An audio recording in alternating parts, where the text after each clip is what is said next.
तुमच्या समोर छत्रपती शिवाजी महाराज यांच्याबद्दल माझे मत व्यक्त करत आहे. दिला तर दणकाच, मोडला तर मनकाच, बोलली तर एकदाच आणि झुकली तर मुजराच, आणि तोही फक्त आणि फक्त शिवछत्रपती शिवाजी महाराजांनाच.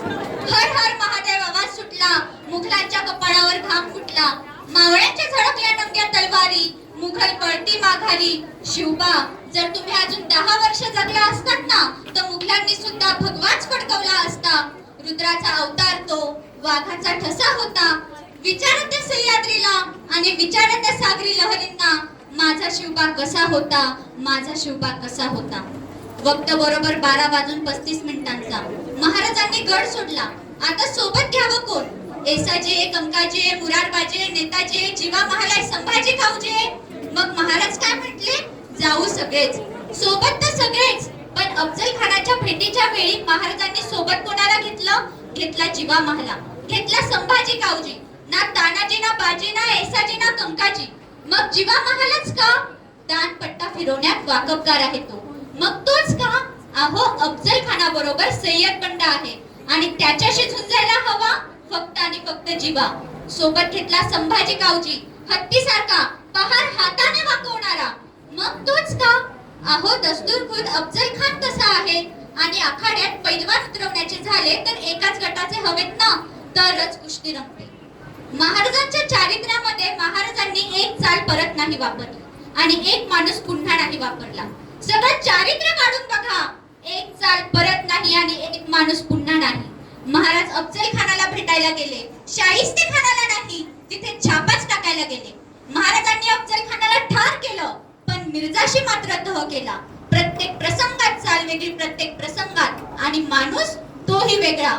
बघा, जीवा महाला तुम्हाला प्रतापगडावर भेटेल तो तुम्हाला पन्हाळावर दिसणार नाही. पन्हाळावर तुम्हाला बाजीप्रभू दिसेल, तेथे तानाजी असणार नाही. तानाजी तुम्हाला कोंढाण्यावर दिसेल, तेथे येसाजी असणार नाही. येसाजी तुम्हाला कर्नाटकात भेटेल, तेथे मुरारबाजी भेटणार नाही. मुरारबाजी तुम्हाला पुरंदरावर भेटेल, तेथे नेताजी असणार नाही. प्रत्येक प्रसंगात नवा माणूस हे महाराजांच्या नियोजनाचे सगळ्यात मोठं वैशिष्ट्य आहे.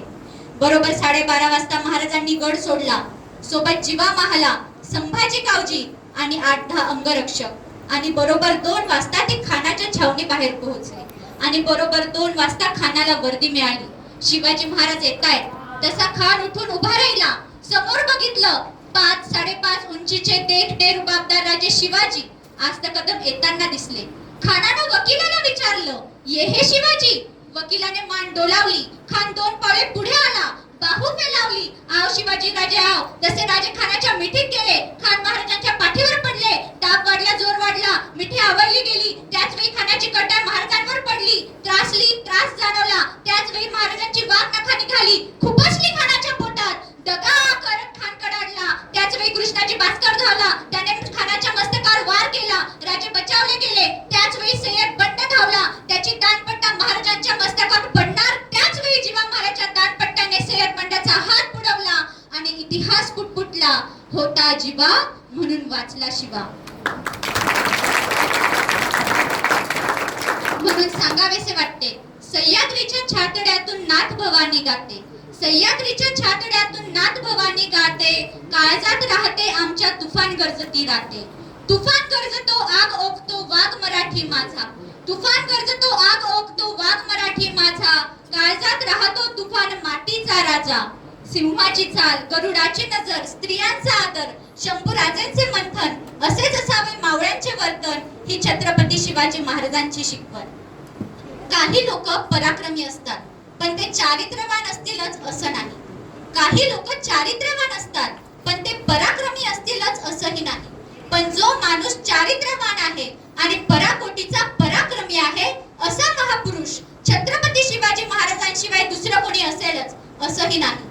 महाराजांची तुलना कोणी अलेक्झांडर बरोबर करतं, महाराजांची तुलना कोणी नेपोलियन बरोबर करतं, महाराजांची तुलना कोणी सिझलर बरोबर करतं, महाराजांची तुलना कोणी हंगेरियन बरोबर करतं. पण महाराज या सगळ्यांना पुरून नेहमी 10 बोटं वरच उरतात, हे सगळ्यात मोठं वैशिष्ट्य आहे. फक्त 100 मावळ्यांना घेऊन रमजानच्या दिवशी शिवाजी महाराजांनी लाल महालावर छापा टाकला. शाहिस्ते खान डेरा टाकून बसला होता आणि शिवाजी महाराजांनी छापा टाकल्याचं कळताच शाहिस्ते खान पळत सुटला, लपला कुठं? बायकांच्या घराण्यात. कारण त्याला माहितीये शिवाजी महाराज बाई माणसाला कधी हात लावत नाही. आपल्याला जगायचं असेल, वाचायचं असेल तर सगळ्यात सुरक्षित जागा म्हणजे बायकांचा घराडा. शिवाजी महाराजांनी बघितलं की शाहिस्ते खान बायकांच्या घराण्यात लपलेला आहे. शिवाजी महाराज स्तब्ध झाले. हालचाल नाही, चाहूल नाही, श्वास मंद, अगदी मंद. काय विश्वास आहे बघा शत्रूला देखील महाराजांवर, त्यांच्या चारित्र्यावर. नाही आले राजे पुढे शाहिस्ते खानाला बायकांच्या घराण्यात बघितल्यावर. शाहिस्ते खानाला वाटलं हालचाल नाही, चाहूल नाही, श्वासाचा आवाजही येत नाही. बहुतेक राजे गेले राजे. आणि शाहिस्ते खान अलगद बायकांच्या घराण्यातून बाहेर निघाला. शिवाजी महाराजांना चाहूल लागली. शाहिस्ते खान पळ सुटला. महाराजांची तलवार निघाली आणि महाराजांना वाटलं गर्दनच कापली याची. पण जीवावरचं बोटांवर पेटलं आणि शाहिस्ते खानाला आपली बोटे गमवावी लागली. म्हणून सांगावेसे वाटते, जगणारे ते मावळे होते, जगवणारा तो महाराष्ट्र होता. जगणारे ते मावळे होते, जगवणारा तो महाराष्ट्र होता. पण स्वतःच्या कुटुंबाला विसरून रयतेची मायेने काळजी घेणारा माझा शिवबा होता, माझा शिवबा होता.